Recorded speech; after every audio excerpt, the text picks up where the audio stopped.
Hello everyone, welcome back to Wild Boar Cycling. John here, and today I'm going to be doing the Wahoo 4DP fitness test. Now this, as the title says, there are 4 components to that.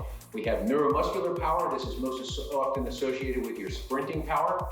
Aerobic capacity. This is that sustained effort that many of us use when we're out on the road. And the maximum aerobic power. And the final one is the functional threshold power. Now that may be the one that you're most familiar with.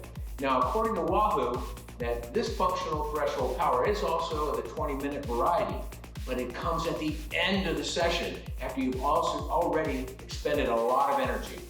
Let's see how that compares as we go through this test today. Let me show you the equipment that we're going to be working on. So today I'm going to be using my Wahoo Kicker Core.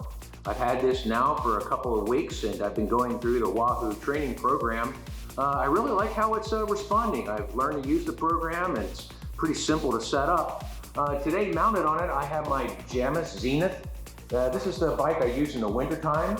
I like this bike a lot. It has a steeper seat tube angle and shorter chain stays, which make it just a little more twitchy. It's really fun for a criterium, but it also works really well here indoors while I'm working on my Wahoo Kicker. All right, everyone, enough of the chit chat right now. Let's go ahead and start this program and see what my current fitness levels are. So classic Brian fashion here. I'm gonna watch somebody who's better at something than I am, and I'm gonna nitpick what they're doing as if I know more than they are. So here's my dad, John, on his trainer here doing his fitness testing. Just from the little bit I know, because Arrow's king here, is those elbows are pretty straight. You bend those elbows a little bit more, you're gonna get a whole lot of free watts. I know John likes to spend money and buy his watts and fancy bikes and bike parts, but free watts are the best kind of watts in my opinion, so bend those elbows more. Might help if you don't round your back so much. I do feel like it'd be fun to take some screenshots of this, measure some leg angles and ankle angles and whatever, and hip angle, and see if we can optimize the seat position my dad's been using for the last 30 years. Here we go, spinning out, making circles. That's what he likes to tell me when we're going up the hills and I'm swearing, making circles. Just make circles.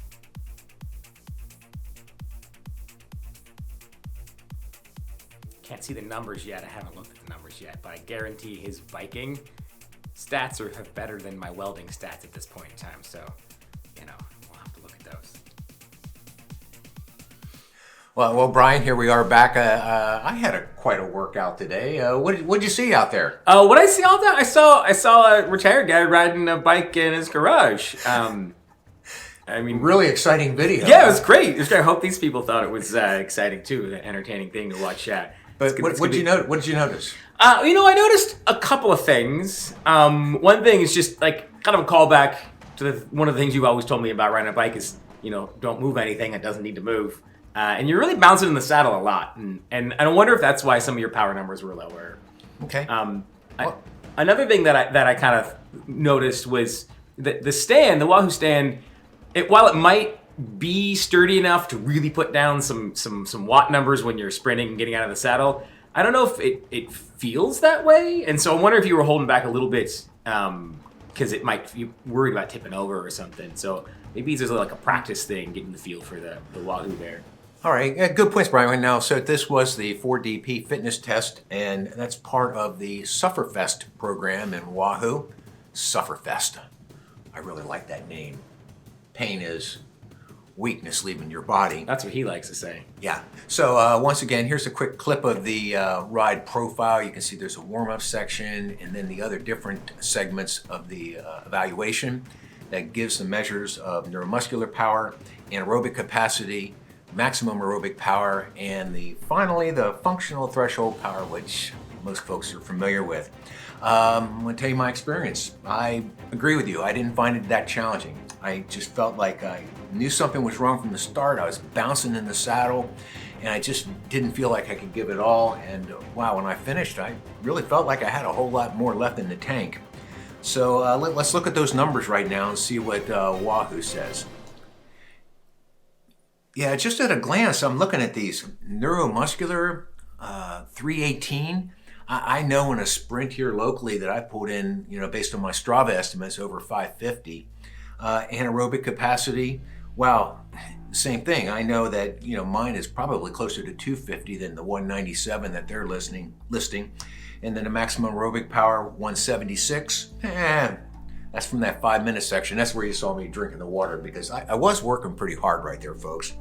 Finally, the functional threshold power. Now, this was a big indicator to me. I know I've done at least 160, 170 over a 100-mile course. So I think that number is also very low.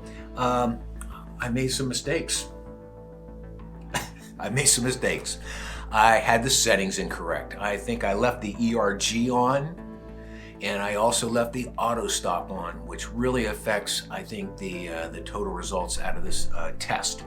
But anyhow, so once you finish this, Wahoo sends you this great email that lists all those and talks about what your numbers look like, and it also gives you an evaluation of what kind of rider you are. Oh, what kind of rider are you? I'm a rouleur. Yes, and a rouleur that's a French word for someone that likes flat and undulating roads. And this guy loves what he calls rollers. I like big rollers, so yes, I do. So, what am I going to do? Oh, before I go and repeat this again, I just saw something really interesting showing up in my Garmin Connect feed. And that showed my VO2 max numbers. And I hadn't seen this before, and I've been using my Garmin Instinct now for a couple years. And I just saw this today, and it had me at a 42, which is, for my age, is in the excellent range and only a couple points short of superior. So it's really going to be interesting to see how that VO2 max changes over time. So next steps, what do you think, Brian?